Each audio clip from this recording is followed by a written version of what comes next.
On nous a appris que les ex-travailleurs des agences dissoutes qui ont été interpellés hier lors d'une marche ont été finalement libérés. Donc, des informations recueillies auprès de Théodore Semedo.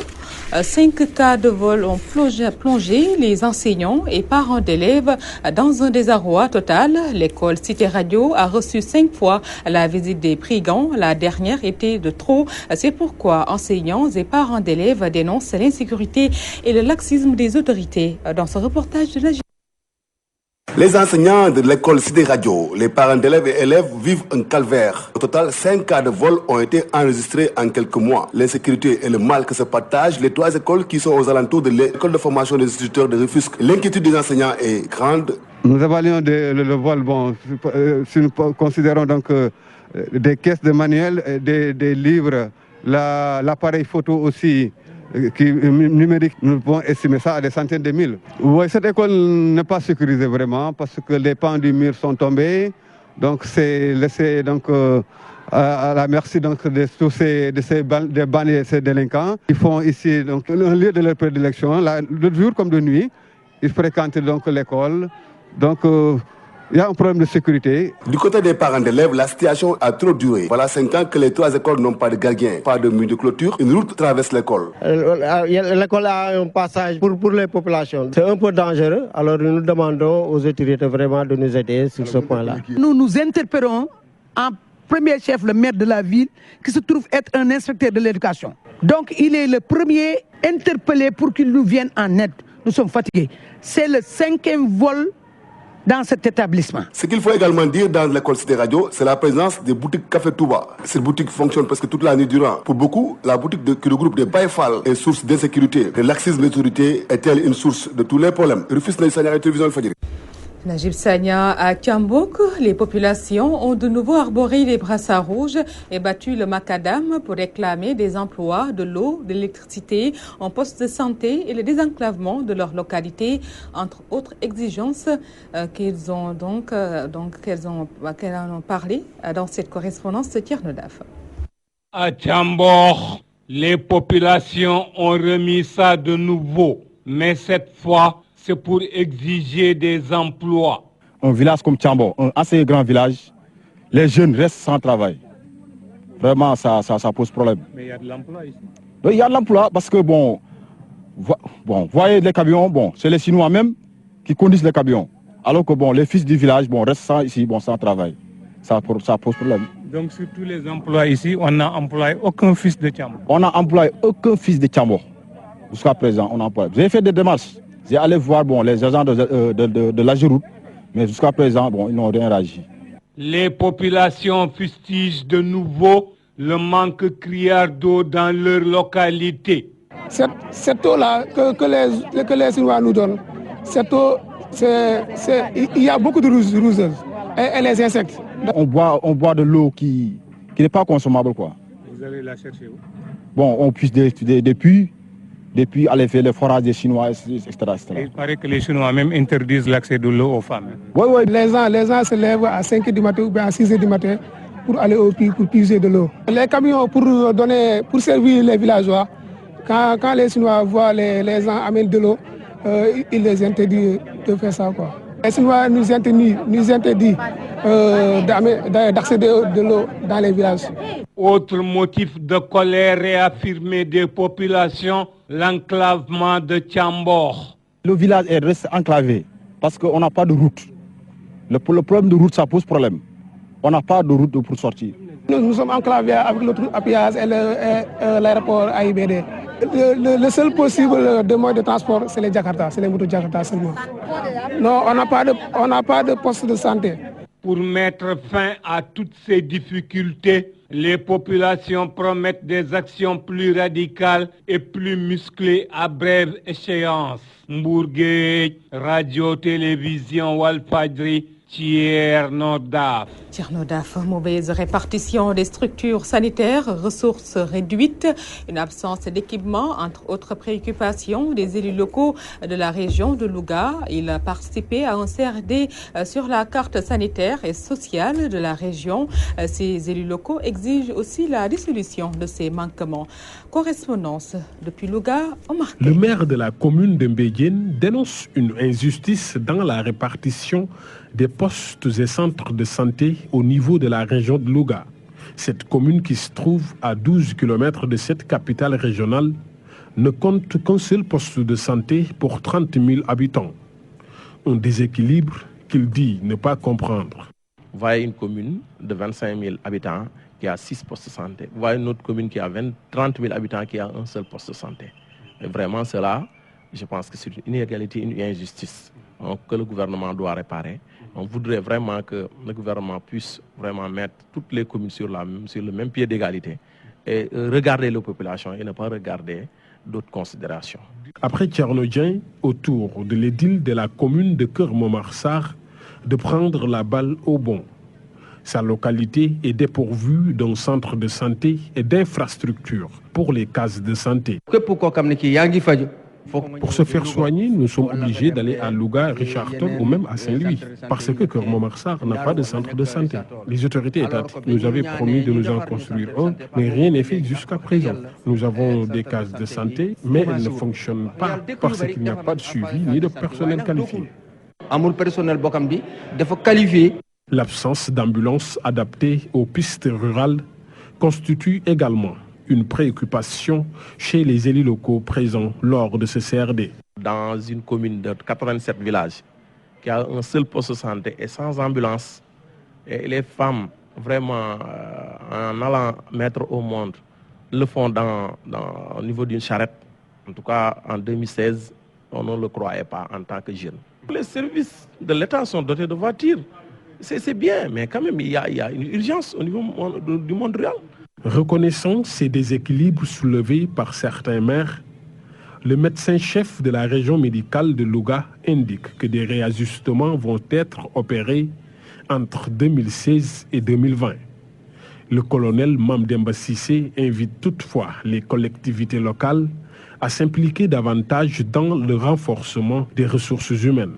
Donc de façon générale, c'est le déséquilibre là qu'il faut pouvoir à la limite régler et aussi faire de telle sorte que les structures de santé existantes soient fonctionnelles donc au maximum. Il y a un renforcement des ressources humaines qui est attendu et qui va se faire, mais surtout voir aussi les possibilités au niveau des collectivités de pouvoir participer au renforcement de ces ressources humaines.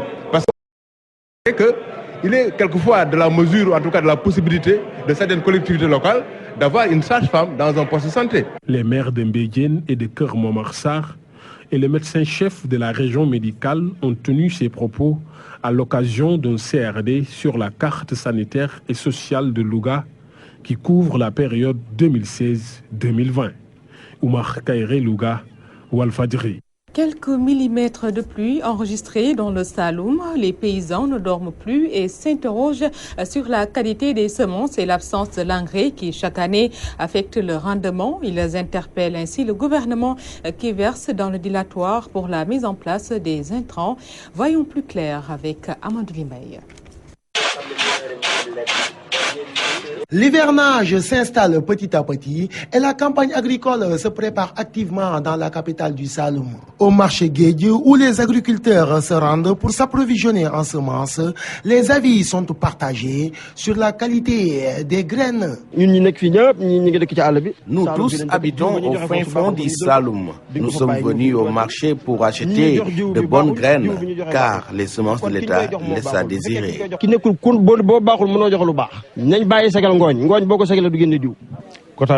Moi, c'est le contraire que j'ai constaté. Les semences sont de qualité, mais quand même, il faut reconnaître que le quota octroyé est insuffisant.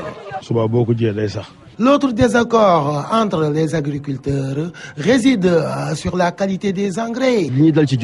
La qualité de l'engrais aussi est douteuse.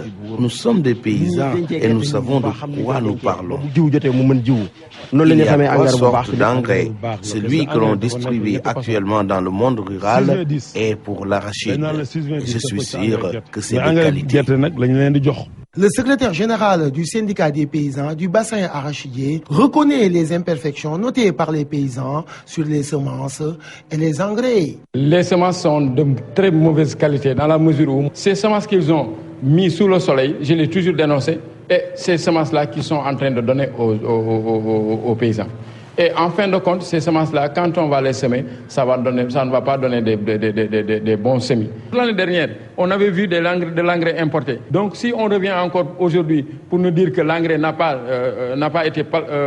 de plastique à l'intérieur, je pense que ça, c'est pas bon. Cheikh Tidiane Cissé invite toutefois les autorités à presser le pas dans l'octroi des intrants car des localités du pays ont tout déjà enregistré leur première pluie. Hier, à Nganda, il y avait la pluie. Les gens ont commencé à semer aujourd'hui le mil. Donc si on n'a pas encore l'engrais triple 15, on n'a pas l'engrais 10-10, on n'a pas l'urée, le problème reste entier. Au Sénégal, les campagnes agricoles se suivent et se ressemblent aux grandes dames des paysans. Ces derniers dénoncent les mauvaises qualités des semences et des engrais qui affectent le rendement. Le gouvernement, qui est censé prendre les devants pour apporter des solutions idoines à cette problématique, continue de faire dans les effets d'annonce.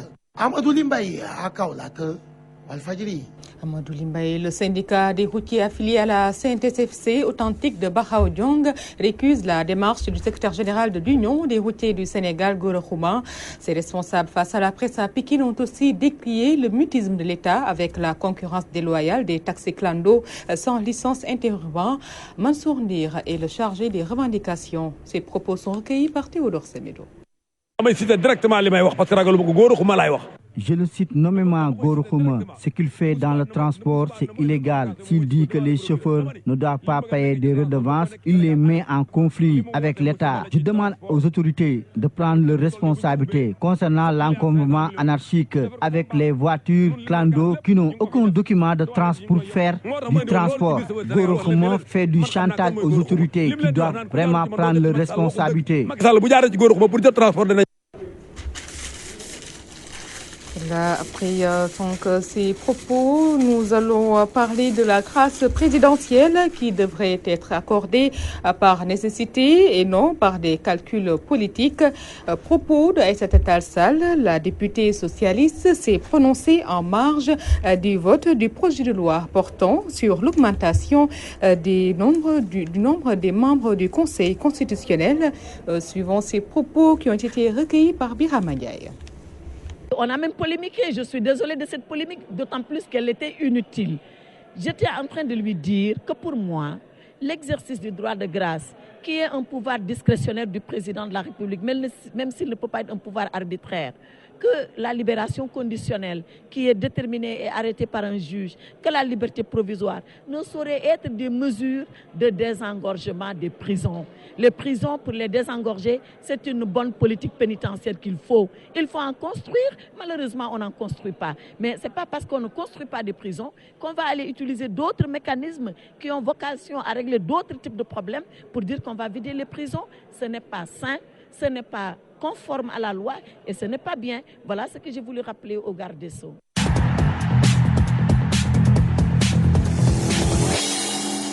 L'actualité sportive, c'est parti avec Cheikh Tidiane Gomis. Bonjour. Oui, bonjour Fatou Diouf Faye.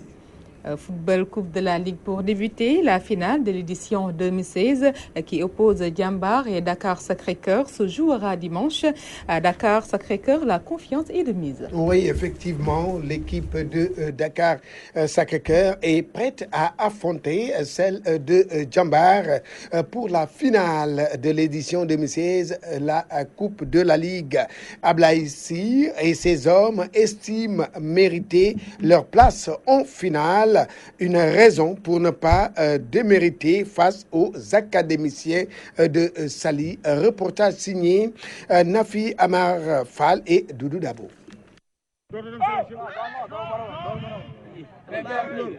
Deuxième finale d'affilée pour Dakar Sacré-Cœur. Les Verts et Jaunes qui ont raté la montée en Ligue 1 veulent terminer la saison en beauté avec la Coupe de la Ligue.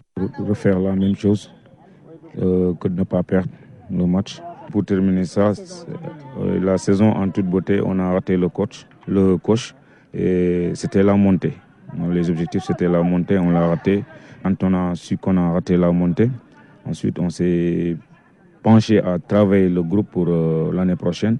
C'est en ce moment qu'on a pris le goût de jouer les matchs de coupe, match par match. Ensuite, la chance nous a souri, on rencontrait des équipes de Ligue 1, on les éliminait. Ablaïsi estime qu'il n'a rien à perdre devant l'équipe de Djambar. Ses poulains ont déjà sorti des équipes de la Ligue 1. Comme on a l'habitude de le faire, nous on est là dans nos 4 coins de mur, on travaille jour et nuit avec les jeunes. On sait ce qu'on a à faire et on sait déjà comment on va jouer. Et ensuite, nous demandons au bon Dieu de nous donner la chance de gagner ce match. Il n'y aura pas grand-chose à rénover dans ce match, d'autant plus qu'on a éliminé des équipes de Ligue 1 pour en arriver là. 4, je ne sais pas.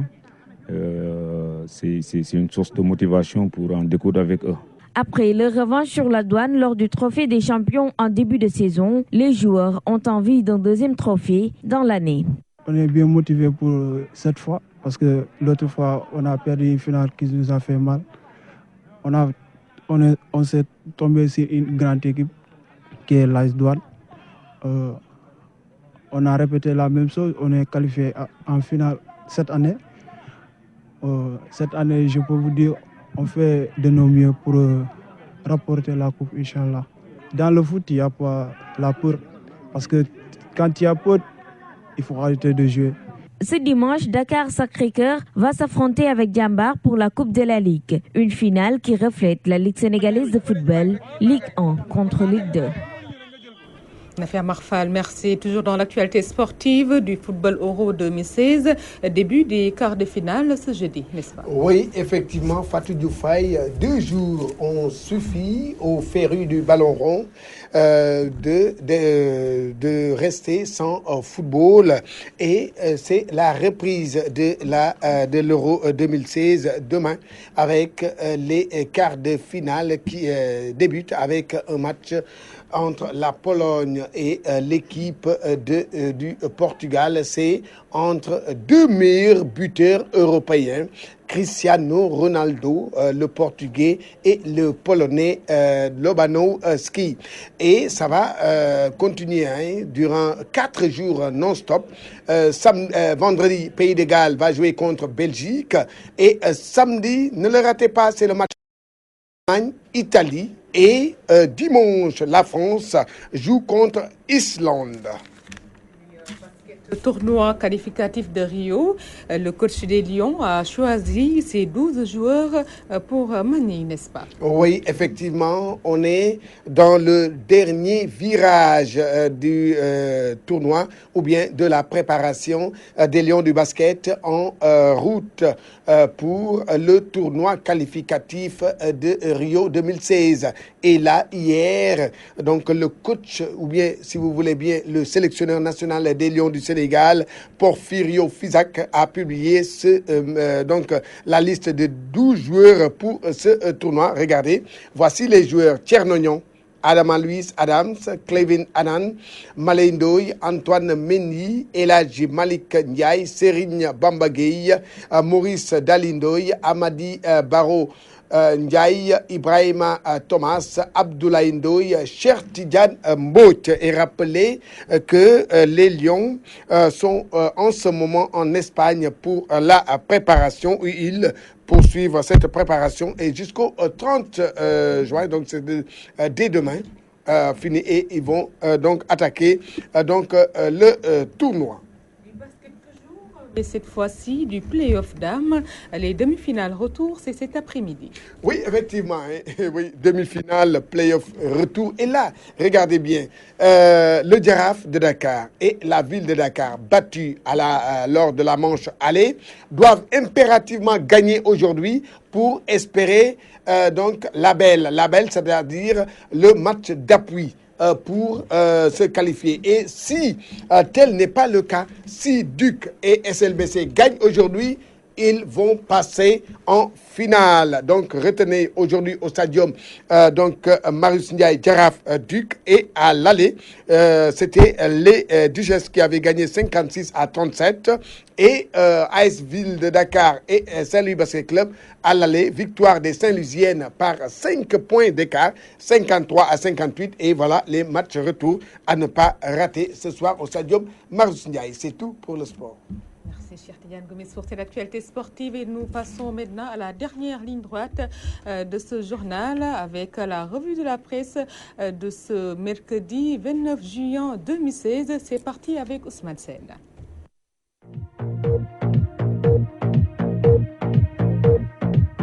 Bonjour, Sidiki Kaba et les députés se donnent un spectacle, affiche Walf Quotidien qui revient sur le projet de loi instituant le Haut Conseil des collectivités territoriales. Le Sénat bis passe comme lettre à la poste.